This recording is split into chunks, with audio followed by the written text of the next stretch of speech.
The Mistful Crimson Morning mod just dropped, and I will warn you right now, the backstory of these characters are very dark, so leave now if you don't want your childhoods ruined. Now that you've been warned, let's start off by talking about Squidward Tentacles, who of course is one of the core characters in the SpongeBob series, who seems to only care about playing the clarinet and of course painting self-portraits. Now this particular version of Squidward originates from the Red Mist creepypasta, more commonly known as Squidward Sue or Squidward Unalive. I'm not going to say the real word because I don't want YouTube to get mad and demonetize this, but I'm sure you get it. Now, Squidward's story begins like this. In 2005, there was an intern at Nickelodeon getting to see a SpongeBob episode called Fear of a Krabby Patty a few days before it was actually aired for the rest of the world to see, or so he thought. When he actually started to watch the video, the title for the episode name was called Squidward Unalive himself, which for whatever reason this intern thought was just a joke, and he continued to watch this video.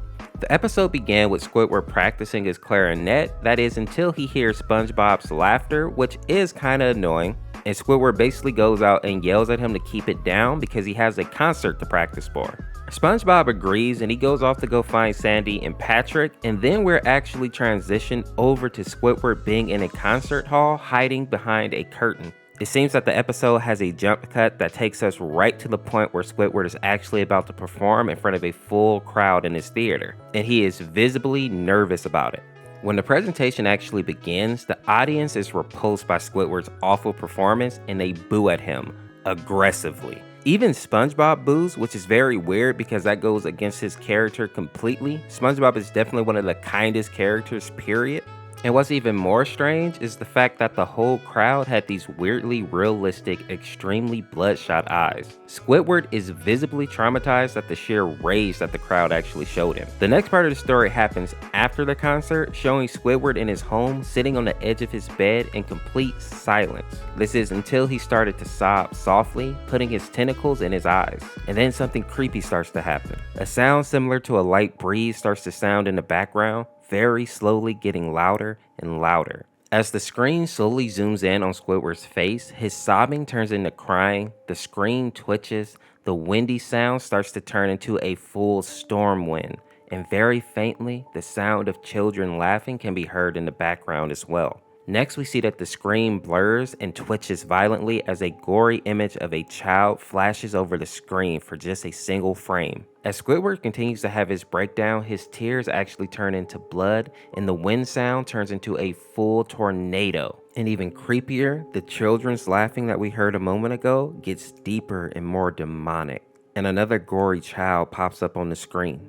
Next, we notice that in the room, there is only utter silence. Squidward is no longer crying, and the sound of the harsh wind blowing is gone as well. He puts his tentacles down from his eyes to reveal his now big, red, hyper-realistic eyes, just like the crowd had at his concert. Squidward then begins to look right at the camera, breaking the fourth wall, literally looking right at us. Afterwards, he resumes his crying, but without covering his eyes.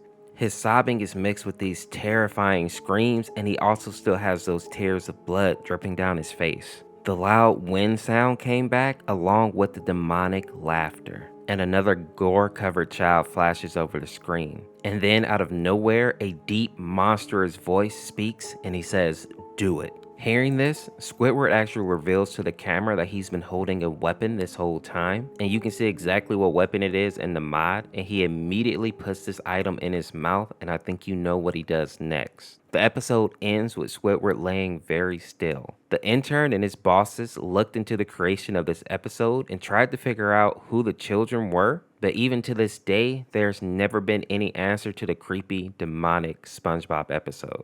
The next character that we need to talk about is going to be Canon Squidward, and this character is actually a satirical iteration of the Red Mist creepypasta created by Adam Polilonian, and he's also a minor character in the SpongeBob SquarePants series. He's basically an alternate universe version of Squidward that appeared in a deleted scene of SpongeBob SquarePants called SpongeBob in Random Land, in which SpongeBob and Squidward are sent to a dimension known as Random Land in order to deliver a Krabby Patty. Now, when SpongeBob and Squidward go to Random Land, there's a scene where they're surrounded by a wall of doors. Squidward tries to open some of the doors, only to be met with a strange, warped version of himself and SpongeBob. In one of the doors, Squidward finds what looks like his bedroom, before it quickly is replaced by a background of TV static accompanied by white noise. Cannon Squidward then appears immediately after, flashing rapidly in front of the static and staring maliciously at Squidward. Squidward quickly closes the door and he complains about Random Land being a nightmare, and this is actually the only time that we see Cannon Squidward appear in the SpongeBob series. A fun fact about Cannon Squidward is that even though his scene is considered to be deleted in the UK and also the US, other countries like Russia, Spain, South Korea, and France still air the regular scene, so if people really want to watch it, they can find it. The next character that I want to talk about is the tortured one, and this is the giant starfish in the black and white scene. And this one actually has a crazy backstory. Now the giant starfish that we see in this mod is actually Patrick, and the squid that we see at the bottom there battling against the starfish is actually Squidward. And the backstory basically goes like this. One day, Mr. Krabs finds Patrick passed out, and he ends up taking one of Patrick's arms, literally ripping it off in a way.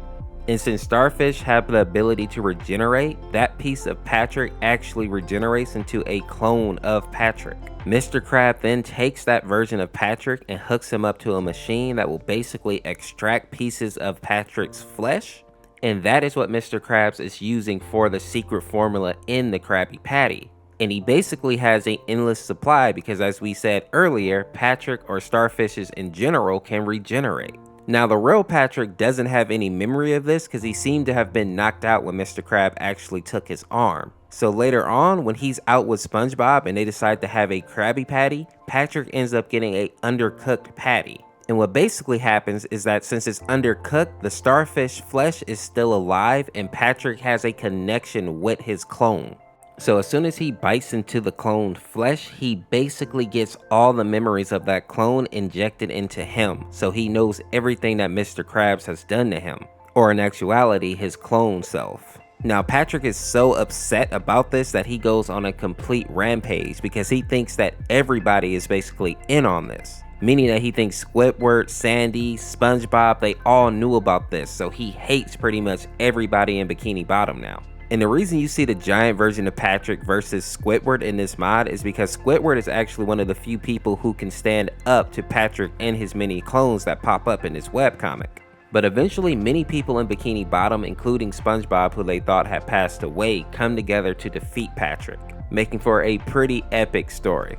The next character on our list is going to be Served Plankton, and this character is actually from a creepypasta that is based on the infamous SpongeBob episode called One Course Meal. In this episode, Mr. Krab finds out that Plankton is afraid of whales and decides to dress up as his own daughter Pearl, which if you don't know is a whale, to basically terrorize Plankton. Plankton is so traumatized by this that he basically wants to not be on this earth anymore, and he goes to the middle of the street and lays down waiting for a bus to come and run him over. Now in the original episode of this, SpongeBob actually tells Plankton that Mr. Krabs is playing a prank on him, and Plankton is basically able to get back at Mr. Krabs, right? But in the creepypasta, it doesn't go down like that. Plankton refuses to believe SpongeBob and continues waiting for the bus to run him over. SpongeBob tries to show him the truth by dragging Mr. Krabs outside, but the bus comes speeding along after he leaves. Plankton sits up and he basically watches as the bus collides with him. Now, if that wasn't dark enough, after all this, Plankton finds himself standing on a single mysterious platform. When he looks down, he finds a massive abyss, nothing but darkness, in which a number of whales are all staring at him. To make matters worse, he can faintly hear the voices of his family members calling out to him, wanting him to join them down in that darkness. Now, when Plankton looks up, he sees a bright light, and the light can kind of be seen as heaven, while the abyss can be seen as you know what.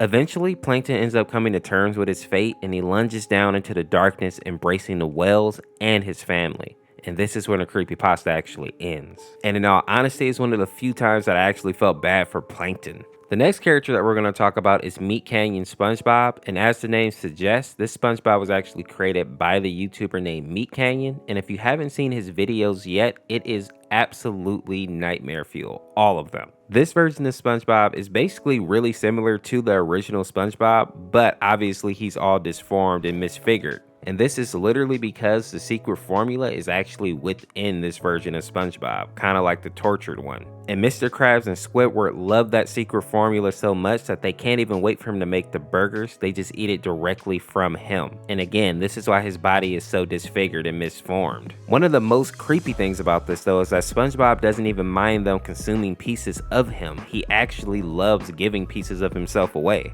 And this is why in the mod we literally see him stomped in front of the grill, contemplating how much he loves his life and how much he loves satisfying the customers and of course Mr. Krabs and Squidward. Fun fact here, Corey Kenshin actually reacted to this video on one of his Spooky Scary Sundays and his reaction was priceless. I think he completely summed up how people felt when they watched this video. Another beautiful day at the Krusty. I'm out.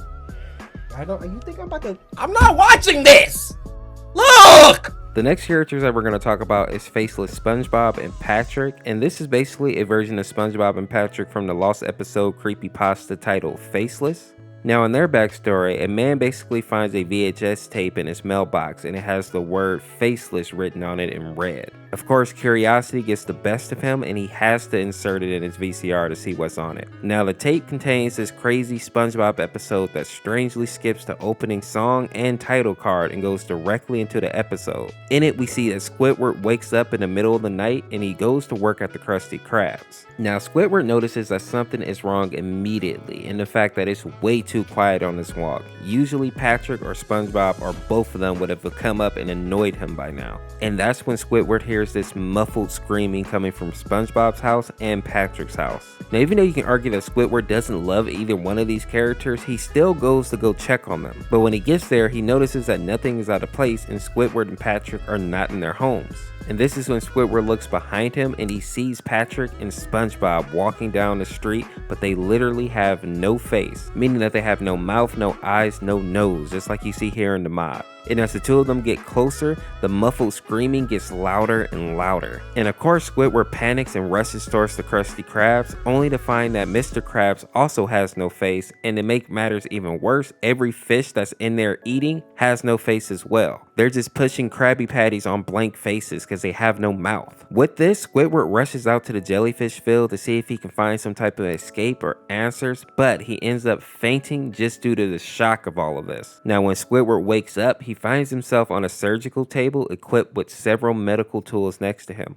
That's when Squidward notices this mysterious dark figure approaching him, and the figure says in a very calm voice, "This won't hurt much." Now that's where Squidward completely loses it and begins to scream, but that's also when the screen goes to black and all you hear is the sound of medical tools and maybe the sound of blood splatter. When the screen comes back on, we see Squidward back in the jellyfish field trying to scream, but he has no face now, just like the rest of the characters. And that's when the episode ends. The next character on our list is going to be the Bootleg SpongeBob, and this is the SpongeBob that looks like he's coming out of the television, and he originated from a creepypasta called SpongeBob Bootleg Episode. Now the image of Bootleg SpongeBob actually comes from the episode of SpongeBob called Dumped, and the rest of the images on the corrupted VHS tape basically are incoherent jumbles of color, statics, and black screens at times. Now what I find interesting though is that the tape itself was actually found back in December 2004 when a group of 5 teenagers went looking through an abandoned mental institution. They basically found this tape hidden amongst the trash in this mental institution. And what's even more concerning here is out of the 5 teenagers, only 2 of them actually survived this ordeal. The other 3 mysteriously are unalived. Now what's even more creepy is as of now the tape has gone missing, but a lot of people who have seen the tape said that if you look at the image of SpongeBob long enough, you can actually see him blink. This implies that this image of SpongeBob may actually be alive and is the reason behind the disappearance of some of these teenagers. The next characters that we'll talk about is the robot chicken Mr. Krabs and SpongeBob, and in this mod you can see that they seem to be having an argument. SpongeBob seems to be very upset, and the reason behind it is because he finds out that Mr. Krabs is actually using the animals in order to make his Krabby Patties. So in the actual video we get to see SpongeBob reveal that Mr. Krabs is putting real crabs into the actual Krabby Patties. He's putting tuna into the salads, and we even see Squidward throw up in the mod, and that's because he's eating calamari and it's made with real squid. So this one is super messed up because it shows that Mr. Krabs is basically turning all his patrons into cannibals. It would be the equivalent to if we learned that McDonald's was serving up human burgers. It's actually super dark. The next character that we have on our list is Dehydrated SpongeBob, and this one is actually straight from the SpongeBob episode called Tea at the Tree Dome. In this episode, SpongeBob basically meets Sandy and he's trying to convince her that he can live without water. But of course, when he goes into her dome, it is instantly proven that he cannot live without water for very long. And a fun fact, this model is actually taken straight from the game titled Battle for Bikini Bottom. And the last character in this mod is Yo Mama's Squidward, and he seems to be based on a funny meme version of Squidward that is heavily inspired by the "Don't Ask Who Joe Is" meme. Yo Mama Squidward also seems to be a reference to a frame in the episode of SpongeBob titled Fools in April. You literally see his tongue out and his eyes bulging, and that's exactly the sprite that we see in the mod as well. And his losing icon is actually based on the iconic No Maidens meme from Megamind. If you enjoyed this video, make sure to check out this video where I go over the new B3 mod, or check out this one where I go over the top 20 most sus mods in Friday Night Funkin'. Thank you for watching. This is Orseofkorse. We'll see you tomorrow with another one. Peace, peace.